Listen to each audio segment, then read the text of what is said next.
Hello, and in this video we'll see how to make sure that our Snort installation is all complete and it were able to read our configuration files after the modifications that we did there.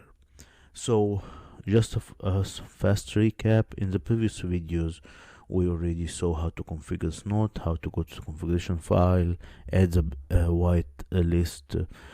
white rules list, and do some modification regarding to the Windows system. Then we run the snort-v command to see the version, and -w to see which interface we have to work. And in our case here in the sandbox we have interface number 4, and this is where the device ID is working on.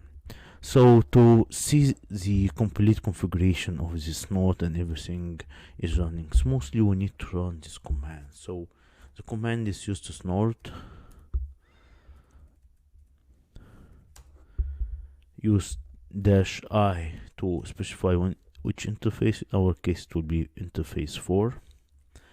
Check what ID is your interface on your installation on your setup, and you should use that ID here for the interface number.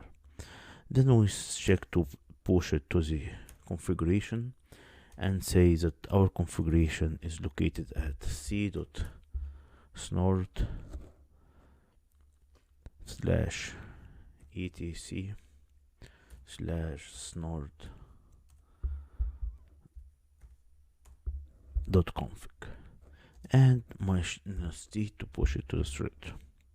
Let's run this command now. It will go to the process and will start to read all the steps.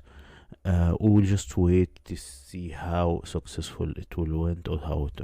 So you see here it says that the total Snort fixed memory error, memory cost was this, and I was looking for the Snort successfully validated the configuration and exiting.